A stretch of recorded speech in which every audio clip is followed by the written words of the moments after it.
Pedro Damiano, donc 1480-1544, donc il y a quoi? Il y a 500 ans, oui, a beaucoup agi pour que les échecs ne soient plus interdits par l'Église. Parce qu'à l'époque, eh bien, l'Église avait tendance à ranger les échecs dans la catégorie des jeux de hasard. Et ça plaisait pas. Ça ne plaisait pas. Donc voilà, remercions déjà Pedro Damiano de son combat pour que le jeu d'échecs ne sombre pas dans l'histoire. Et il a prouvé donc que le jeu d'échecs n'est pas un jeu de hasard. Et il a même laissé des principes.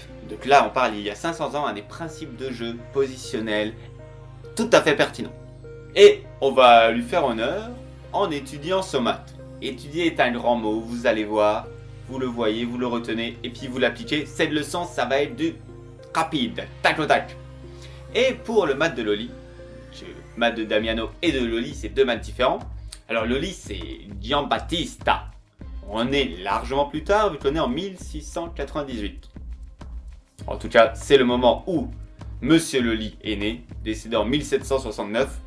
Alors lui, il s'est amusé, et le mot est faible, mais il s'est amusé à théoriser énormément les fins de partie, les finales.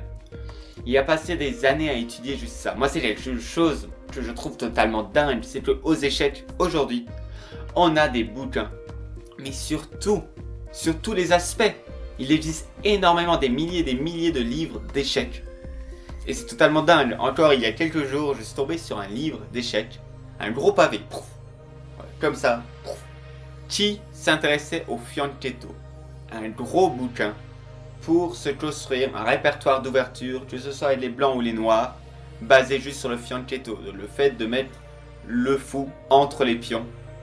Voilà, la figure de fianchetto, si vous ne connaissez pas, ça donne un rock assez solide. Bref, donc juste sur cet aspect-là, un gros bouquin.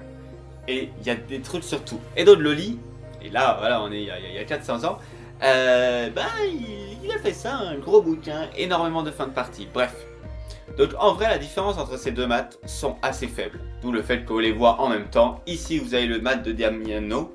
Donc on voit la dame qui fait maths à un endroit où le roi a roqué, grâce à l'aide d'un pion. Ok, maths de Loli. La dame fait maths à un roi qui a roqué, grâce à un pion, mais on a une structure justement type fianchetto. Les trois pions, avant ici il devait y avoir un fou noir. Voilà, dedans c'est un roc de type fianchetto, la dame qui a réussi à se glisser, soutenue par ce pion. D'accord, maths de Loli, maths de Damiano. Passons tout de suite à la pratique avec les exercices. Pas vraiment de stratégie de recherche particulière, parce que vous connaissez déjà tout. Vous pouvez utiliser le pic, photographier, imaginer, calculer. Oh regarde, ici, c'est au noir de jouer.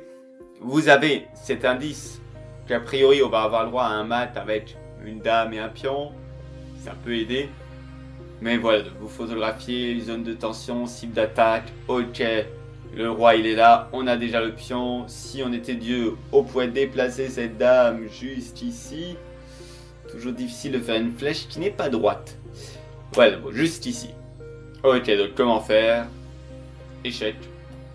Coup intermédiaire qui nous permet de faire le maths de Loli. Ok, parfait. Passons à l'exercice d'après. Ici, bon, on repère, pouf, cible d'attaque. Le roi. Ok, on a le pion. On a le pion. Donc, idéalement, il faudrait que le pion soit poussé et que la dame soit par exemple ici. Ou... oui. Oui, ça pourrait être pas mal. Donc, ici, une petite variation avec dame H8 échec. Donc, dame qui fait échec ici. Si le cavalier vient devant,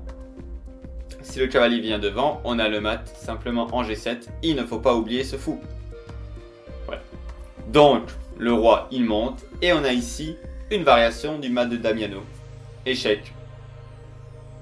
Et mat. Plutôt sympa de mater en poussant un pion. Il y a un côté un peu grandiose. Et dernier exemple qu'on voit ensemble. Et après, je vous lâche. Ici, bon, on a déjà le pion placé. Ah, on a une tour qui va peut-être pouvoir nous aider. Et on a la dame. Ok. Un peu plus compliqué celui-là. Alors, pour regarder, on peut se dire, tiens, faire échec ici, qu'est-ce qui se passe? Sa main, si, il se casse, s'il est perspicace. Bon, faire échec ici. Est-ce que ça mène quelque part? Il faudrait voir. Oui, d'ailleurs, il y a même plusieurs maths. Je viens de remarquer qu'il y avait un deuxième maths aussi. Tout à fait. Bon, bah, si vous trouvez le deuxième, c'est évidemment aussi valable. Mais là, le maths le plus joli, c'est tour à 8 échecs. Le roi obligé de prendre et la dame peut venir. Et on retrouve notre maths favori de Loli. Ok. Bon, il est temps maintenant de vous lâcher dans la cour des grands. Alors dans les exercices, il y aura des maths de Damiano, bien évidemment. Des maths de Loli, bien évidemment. Mais j'en ai profité pour vous mettre différents maths. Comme ça, divers et variés. Hein. Voilà, histoire de vous... d'ajouter un peu de diversité, de pas forcément savoir la position de fin. Et c'est vraiment une aptitude évidemment très importante, très intéressante de savoir mater. Donc, c'est le moment de me prouver que vous êtes extrêmement badass dans ces exercices.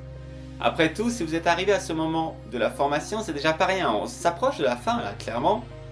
Il ne reste plus énormément de choses, même si après vous allez avoir la possibilité de boucler la formation, de la refaire en augmentant le niveau.